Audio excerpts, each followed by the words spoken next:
बांग्लादेश के भारत के खिलाफ बदलते इरादे देखकर भारत ने भी एक के बाद एक शिकंजा कसना शुरू कर दिया है। बांग्लादेश को अकल दिलाने के लिए कि भाई आप अपनी हरकतों से बाज आ जाओ, इंडिया के एक सरकारी अफसर को बांग्लादेश भेजा गया, लेकिन बांग्लादेश को फिर भी अकल नहीं आई। तो लिहाजा इंडिया ने खाने पीने की जो अशिया जो इंडिया से बांग्लादेश एक्सपोर्ट की जाती थी, उनके एक्सपोर्ट पर रोक लगा दी।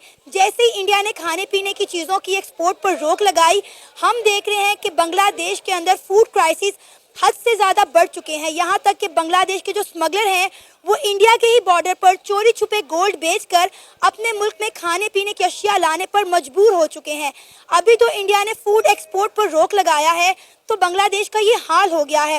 अगर इंडिया ने बांग्लादेश का पानी बंद कर दिया तो बांग्लादेश का क्या हाल होगा। जैसे उसमें इंडिया इन्वॉल्व हुआ, लेकिन ऐसे नहीं होता। जब बगावत घर से शुरू होती है ना, साथ तब बाहर वाले देते हैं। पब्लिक को जरा पंप करने के लिए ये दुश्मन है। अभी आप देखें जो 3 साल का कॉन्ट्रैक्ट हुआ, ये ना गए खेलने, तो मुझे बताइएगा। अच्छा, उनके बगैर गुजारा भी नहीं है ना, इंडिया के बगैर। हाँ, नहीं है गुजारा। उसकी क्या वजह? हर मुल्क की नजर इस मुल्क पे क्यों है, ये हमें लगता है। ब्रिटिश गवर्नमेंट थी, हाँ। वो जब पाकिस्तान में आई तो उसने मुसलमानों को कोशिश की कि किसी को हिंदू बना दे, किसी को सिख बना दे, किसी को ईसाई बना दे। अच्छा, यानी कि कोशिश की कि कुछ ना कुछ बना दे इनको, मुसलमान ना रहने दिए। अच्छा, लेकिन वो नाकाम रहा, तो उसने जाते हुए कहा कि मैंने बड़ी कोशिश की इनको जो है ना कि इनके मजहब तब्दील करने की, ठीक है, लेकिन मैं नाकाम रहा। लेकिन मैं अब बरसगीर पाको हिंद में ऐसा सिस्टम दे के जा रहा हूँ, स्कूलों, कॉलेजों, यूनिवर्सिटियों, अदालतों में, थानों में, कचहरियों में, सारे कि ये अदारों में। हाँ सब दारों में ऐसा सिस्टम दे के जा रहा हूँ, ठीक है। ये मुसलमान नहीं तो कुछ भी नहीं रहेंगे। इंडिया की बात की जाए तो वो एक पावरफुल स्टेट है, डेवलपिंग कंट्री है, जो बहुत अच्छे तरीके से डेवलप हो रहा है हर फील्ड में। ठीक है, तो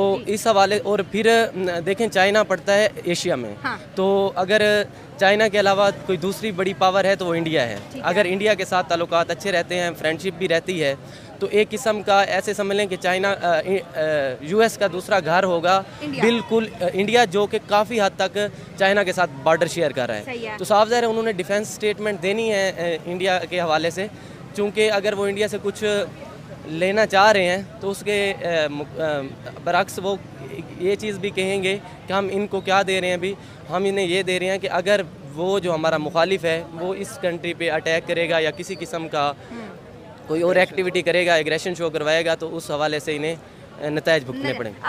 हेलो दोस्तों, जैसा कि अपने हाईलाइट में देखा, भारतीय निर्यातों का कहना कि बांग्लादेश में तनाव का माहौल लंबे समय तक जारी रहता है, तो निश्चित रूप से उनकी निर्यात कुछ प्रभावी होगी। अभी बांग्लादेश की स्थिति पर नजर बनाए हुए हैं और वो कारोबार के से संपर्क से कोशिश कर रहे हैं ताकि अपने बकाया का भुगतान हासिल करते। तनाव लंबे समय तक जारी रहने पर भारत गारमेंट निर्यातों को फायदा हो सकता है, क्योंकि बांग्लादेश गवर्नमेंट मांगने वाले अन्य देशों की मांग पूर्ति करेगा। कुछ ऑर्डर भारत के हिस्से से भी आ सकता है। तो दोस्तों चलिए देखते हैं कि पाक मीडिया इस पर क्या रिएक्शन देता है, उनका क्या कहना है इस वीडियो के बारे में। बांग्लादेश के दरमियान जो मामला चल रहे हैं आप इनसे बाखूबी वाकिफ होंगे। हमने हर एंगल से इस चीज को जो है कवर किया है, लेकिन अब जो खबर निकल कर सामने आई है कि बांग्लादेश के अंदर फूड क्राइसिस जो है वो हद से ज्यादा बढ़ चुके हैं। आपको पता है कि जब बांग्लादेश ने इंडिया को आंखें दिखाई तो इंडिया ने जो खाने पीने की चीजें थी वो बांग्लादेश में एक्सपोर्ट करने से रोक दी। अब खबर निकल कर सामने आई है कि बांग्लादेश इस हद तक मजबूर हो चुका है कि इंडिया के ही बॉर्डर पर बांग्लादेश के स्मगलर जो हैं वो इलीगल तरीके से सोना बेचकर अपने मुल्क में खाने पीने की चीजें ले जाने पर मजबूर हो चुके हैं। क्या कहना चाहेंगे? उनके पास पीने के लिए ना तो दूध है और ना ही खाने पीने के लिए चीजें। देखिए, सबसे पहले जो आपने सवाल किया, इसका जवाब तो मैं पहले भी कई बार दे चुका हूँ, और अपनी जो मेरी एक एडवाइस थी और जो मेरे दिमाग में पहले से था वो मैंने बता चुका था कि जब इंडिया ने बॉर्डर सील किया, इंडिया ने बॉर्डर सील कर दिया, कुछ भी ना करें, सिर्फ बॉर्डर सील कर दें और इनको भूख के लाले पड़ जाएंगे। वो हो चुका है। अभी सिर्फ बॉर्डर सील किया है, अभी उनका पानी बंद करने की तरफ भी सोच रही है, अभी उनकी बिजली बंद। अगर ये पानी बिजली बंद हो गया तो आप सोचेंगे कितना बड़ा एक अलमिया जन्म लेगा बांग्लादेश के अंदर। अभी भी इनके पास वक्त है, अभी भी इनके पास वक्त है कि अभी आप मेज पे बैठे मुज़ाकरात के जरिए बात करें। आपके पास जब डॉक्टर जयशंकर ने अपना सेक्रेटरी भेजा, आपने उसको ऐसे भेज दिया जैसे एक हमें किसी अजीब किसी एक छोटे से मुल्क का कोई नुमाइंदा है, आपने भेज दिया। इनको ख्याल नहीं आ रहा कि इंडिया क्यों नहीं रिएक्ट कर रहा।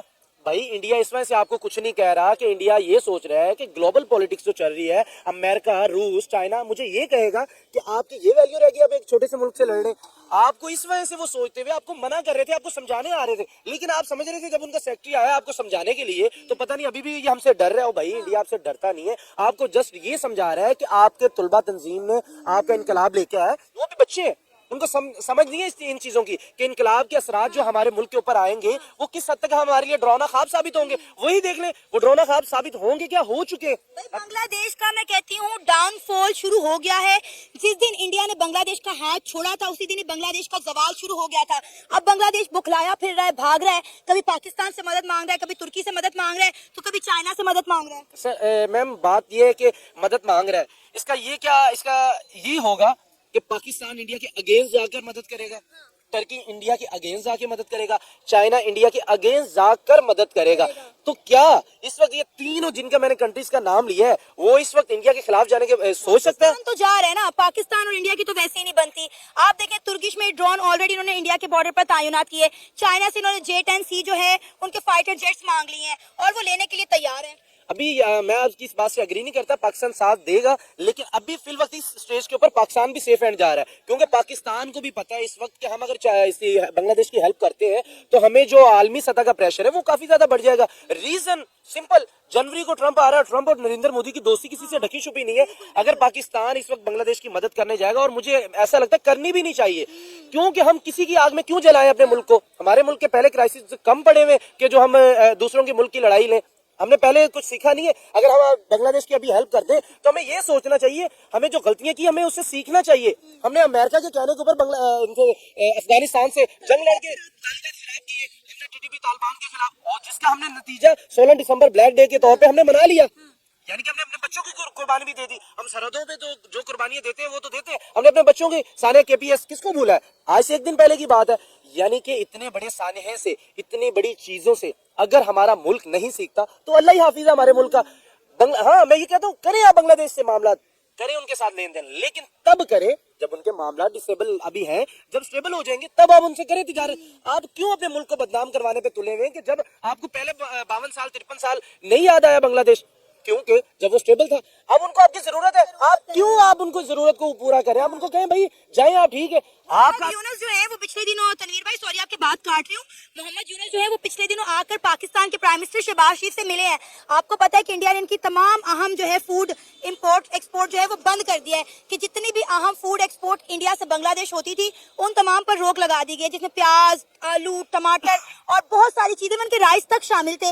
अब मोहम्मद यूनुस आए हैं, उन्होंने पाकिस्तान के प्राइम मिनिस्टर शहबाज शरीफ साहब से मुलाकात की है। हमने कितने टन जो है इनको चीनी दे दिया। खुद आप पाकिस्तान में चीनी का रेट देखें, पाकिस्तान खुद जो है महंगाई में डूबा पड़ा है और हम बांग्लादेश को चीनी दे रहे हैं। देखिए सबसे पहले मैं आपको बात बताऊं कि अगर मुझ जैसे एक आम बंदे को पता है कि मुल्क को कैसे चलाना है, तो हमारे जो बैठे हुए ऊपर पता नहीं क्या इनकी समझ से बालातर है। देखिए मैं इस आपकी बात को सेकंड करता हूं, पहले ये बताऊं, मैं जब डॉक्टर जयशंकर आया था, मुझे याद है अभी भी मैंने आपके ही प्रोग्राम में ये कहा था, अगर डॉक्टर जयशंकर को लाहौर में लाया जाता तो हालात मुख्तलिफ होते, चैंपियन ट्रॉफी इंडियन खेलने आ जाते। इस बात का ये मतलब आज उस पे मैं ये आर्गुमेंट देना चाहता हूँ कि देखें इंडिया नहीं आ रही, हमारे मुल्क से चली गई। अब आप डॉक्टर यूनुस को भाई क्यों पाकिस्तान बुला रहे हैं? आपको पहले नहीं याद था? यानी कि अभी तो आपके पास मौका था इंडिया की संपत्ति हासिल करने के लिए। अब आप उनके साथ तिजारत करें। यार हमारा दुश्मन थोड़ी है इंडिया, क्यों हमें ये सिलेबस पढ़ाए जाते हैं हमारा दुश्मन। हम इसी चक्रों में लगे हुए, वो हमारा दुश्मन, वो कहां से कहां निकलता जा रहा है और हम अपने नौजवानों को यहाँ पे जलील और रुस्वा कर रहे हैं। पब्लिक इससे ज्यादा क्या कर सकती है? जो भी आता है वो अपने खाने के लिए ढूंढता है सब कुछ ना कुछ। अब देखिए किसी तरफ से भी हम आगे नहीं जा रहे ना। अब देखिए आप फरवरी में चैंपियंस ट्रॉफी आ रही है, आप देखिए इन्होंने क्या कर लिया। ऐसे ही है, इंडिया तो नहीं आ रहा। और फिर इन्होंने कॉन्ट्रैक्ट कर लिया कि हम उधर नहीं जा रहे। 2016 में भी ये कॉन्ट्रैक्ट हुआ था, ये 2016 में इंडिया में खेलने गए, फिर 2023 में इंडिया नहीं खेलने आई एशिया कप पाकिस्तान, फिर ये 2023 में वर्ल्ड कप खेलने गए। ये ऐसे नहीं है, ये खाओ यार सिर्फ यार, ठीक है। नहीं ये यानी कि पब्लिक को बेवकूफ बना रहे हैं। नहीं लेट्स सपोज अगर हम भी इंडिया नहीं जाते खेलने के लिए तो इससे इंडिया को नुकसान होगा? मुझे नहीं लगता वो जितना बड़ा। हमें होगा या उन्हें होगा? हमें। ठीक है, अगर हम उनके साथ ट्रेड नहीं करते तो हमें नुकसान होगा या उन्हें होगा? हमें होगा। अगर हम उनके साथ कोई बिजनेस नहीं करते तो हमें नुकसान होगा या उन्हें होगा? हमें होगा। तो ये चीजें आम पब्लिक को क्यों नहीं बताई जाती? बस ये कह दिया जाता लो जी ट्रेड बंद इंडिया से, लो जी इंडिया हमारा दुश्मन है। भाई उन्हें उनका क्या जा रहा है? या तो उनका नुकसान हो तो कोई सोचे हाँ देखो हमने ये कर दिया। पब्लिक को जरा पंप करने के लिए ये दुश्मन है। अभी आप देखें जो 3 साल का कॉन्ट्रैक्ट हुआ, ये ना गए खेलने, तो मुझे बताइएगा। अच्छा, उनके बगैर गुजारा भी नहीं है ना इंडिया के बगैर? हाँ नहीं है गुजारा। उसकी क्या वजह? उसकी वजह ये है कि हमारे जब तक रिलेशन अच्छे नहीं होंगे तब तक बड़ा मुश्किल काम हो जाएगा। देखिए आप किसी को भी देख लें, बांग्लादेश हम दबाव के नीचे आए हुए हैं, आप बांग्लादेश को देख लें, ठीक है, वो हमसे ज्यादा तरक्की कर रहे हैं। और उसकी रीजन क्या है? वो इतने साल उसने रिलेशन बेहतर रखे, क्या उसने इंडिया से कोई जंग की है? नहीं। तो हमने तो 4 जंगें कर ली। बस हम इसमें बात हो ना सिर्फ बस। ठीक है, कैसे आपके इस काम में हाँ बस एटमी है, एटम पावर है हमारे पास, और फिर उस हिसाब से उसको यूज भी नहीं करते ना हम। तो किधर यूज करें? क्या क्या इसराइल फलस्तीन की जंग चल रही थी, किधर यूज किया? तो फिर फायदा नहीं है ना इस चीज का। अब इस बारे में हमसे पूछनी होगी। ठीक है, बल्कि इसका अगर पॉजिटिव यूज करें तो न्यूक्लियर एनर्जी से हम बिजली बना सकते हैं। अच्छे हाँ ठीक है, लेकिन उधर को नहीं हम जाएंगे, हमें बस इतना पता है एटम बम में फेंकना है और बस बस बात खत्म। ठीक और है। जिधर फेंकना है उधर नहीं फेंकना, बस सुपीट अपने ऊपर। हाँ चल जाए, ये अपने ऊपर चलने वाली बात है। वैसे तो मैं कहता हूँ फेंकना नहीं चाहिए, बस अपने डिफेंस के लिए रखा हुआ है। अपने डिफेंस के लिए अपनी एहतियात फेंकना चाहिए, फेंकना कहीं भी नहीं चाहिए। लेकिन ये जिधर जरूरत पड़ी है, जैसे हमारे मुसलमान भाई शहीद हो रहे हैं, उधर हमें चाहिए था।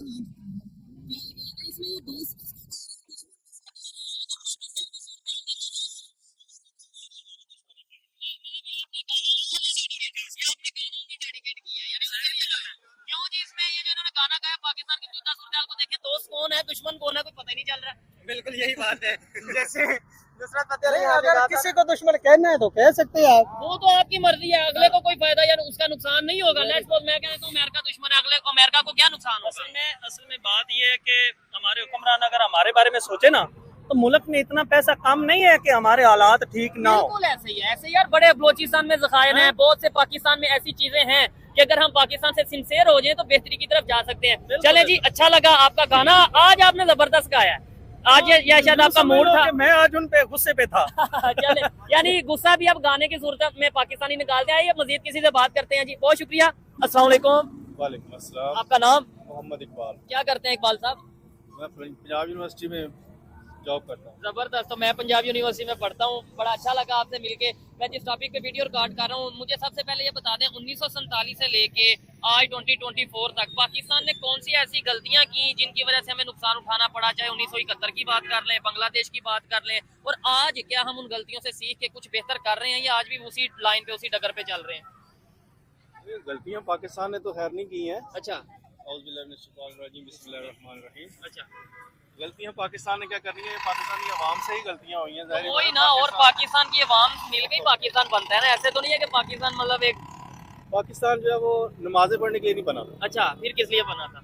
ना ही पाकिस्तान जो है वो इबादत करने के लिए बना था, अच्छा ना ही मस्जिदें बनाने के लिए बना था, ठीक है। क्योंकि ये सारा काम तो हिंदुस्तान में भी हो रहा था। हाँ, उधर भी मस्जिदें अभी भी बन रही हैं, उधर नमाजें भी जो मुसलमान पढ़ रहे हैं, इबादत भी हो रही थी। ना दीन के काम के लिए बना था, क्योंकि दीन का काम वहाँ भी हो रहा था। अच्छा ठीक है। क्योंकि आप अहमद रजा खान बरेलवी रहमतुल्लाह अलैह को देख लें, मियां मोइनुद्दीन चिश्ती ने जब कदम रखा 90 लाख को कलमा बढ़ाया। अच्छा, दीन तो वहाँ काम तो वहीं पे हो रहा था। नहीं तो फिर पाकिस्तान बनने का मकसद ये था कि दीन मुस्तफ़ा सल्लल्लाहु अलैहि वसल्लम को तख्त पर लाना। तो वो आया। असम्बलियों में हो, अच्छा, निज़ाम मुस्तफ़ा हो, अच्छा अदालतों में हो, ठीक है।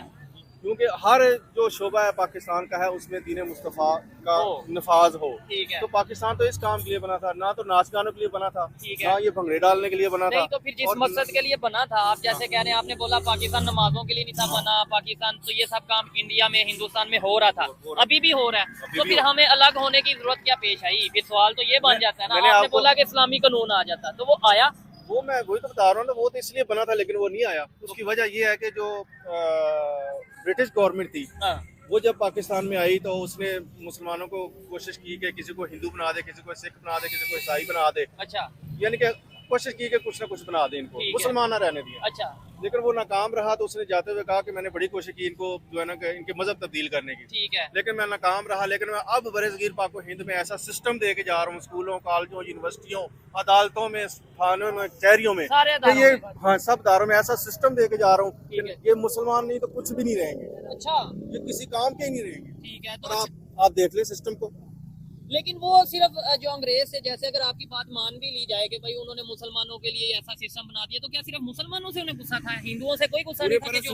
पूरे बरसगीर की मैं बात कर रहा हूँ। बरसगीर में कितने ममालिक है देख लें। ऐसे नहीं तो फिर इंडिया तो आगे जा रहा है, डेवलपमेंट की तरफ जा रहा है इंडिया। मतलब अगर उन्होंने साजिश अंग्रेजों ने की तो वो सिर्फ पाकिस्तान ही उस साजिश में क्यों आ गए? इंडिया कैसे नहीं आया? इंडिया कैसे समझ गया? आप सोचे नहीं, आप बताए ना। सोचे, मैंने आपको बता दिया, इस पे सोचे, आप सर्च करें। ठीक है, चले। आप सिस्टम को देखें क्या हो रहा है हमारे सिस्टम में। बिल्कुल, बहुत सी ऐसी चीजें जो नहीं होनी चाहिए जो कि हो रही हैं। ठीक है। नहीं तो 1971 में हमें इससे ज्यादा मैं आप कुछ नहीं, मेरे पास इतनी नहीं है, क्योंकि मैं सारा दिन मजदूरी करके आया हूं, मुझसे इतना काम नहीं, बात नहीं चले जाए हो सकता है मुझसे कोई गलत बात निकल जाए, ठीक है। या फिर शायद और- मेन बात ही है कि कोई गलत बात ना निकले, हो जाए- गलत नहीं मतलब हो कोई जाती ऐसी है। बात ना हो जाए जिससे आप मतलब डर रहे हैं। नहीं डरने की बात भी नहीं है, इस वक्त ये कि हो जाती है। मैंने जो बात आपको कहनी थी वो कह दिया। ये जो बातें मैंने आपको बताई हैं, इसको सोचें कभी तो आपको रास्ता मिल जाएगा। दोस्तों, जैसा कि आपने वीडियो में देखा, भारत और बांग्लादेश के बीच 13 अरब डॉलर का कारोबार होता है। वित्तीय वर्ष 2024 में भारत बांग्लादेश करीब 11.1 अरब डॉलर के निर्यात किए गए। 1.8 अरब डॉलर वहां से आयात हुआ। और वहाँ भारत बांग्लादेश के प्याज समेत कई प्रकार के खाद्य वस्तु, कॉटन यानी फैब्रिक मशीन का निर्यात होता है, जबकि बांग्लादेश के मुख्य रूप से गारमेंट का आयात किया जाता है। कृषि उत्पादक की मांग दुनिया भर में है, इसलिए बांग्लादेश के निर्यात बंद होने के बाद जल्द ही उत्पादकों के लिए बाजार मिल जाएंगे। लेदर आइटम के सबसे बड़े निर्यातक फरीद समूह के चेयरमैन रफीक अहमद ने बताया कि उनकी एक यूनिट ढाका के पास भी है और वो लंबे समय तक बांग्लादेश के में तनाव जारी रहती है तो भारत स्थिति पर यूनिटी ऑर्डर की पूर्ति करेगी। बांग्लादेश के आरक्षण आंदोलन के शुरुआत में 10 दिनों की उनकी यूनिटी बंद थी, लेकिन खुल गई थी और अब फिर से कुछ दिनों के बंद हुआ। उन्होंने बताया कि आगामी शुक्रवार को बाद वो हालात समान हो सकते हैं। वहां की सरकार काफी दिन तक गवर्नमेंट व लेदर आइटम ये फैक्ट्री को बंद नहीं रख सकते क्योंकि वहाँ की गवर्नमेंट बहुत ज्यादा सख्त है। बांग्लादेश की डीजीपी टेक्सटाइल के सेक्टर योगदान 20% अधिक है। अप्रैल एक्सपोर्ट और प्रमोशन काउंसिल के महासचिव मिथिलेश चुगुल ने बताया कि भारतीय गवर्नमेंट निर्यातक हमेशा अपने उत्पादन की गुणवत्ता दाम पर निर्यात का आर्डर हासिल करना चाहते हैं, लेकिन यह सही है कि बांग्लादेश के तनाव कुछ समय तक जारी रहने पर शॉर्ट टर्म गवर्नमेंट की निर्यात कुछ आर्डर भारत से आ सकते हैं, पास जा सकते हैं। तो वीडियो कैसा लगा अपनी राय कमेंट बॉक्स में जरूर दें। वीडियो पसंद है तो लाइक सब्सक्राइब करना ना भूलें।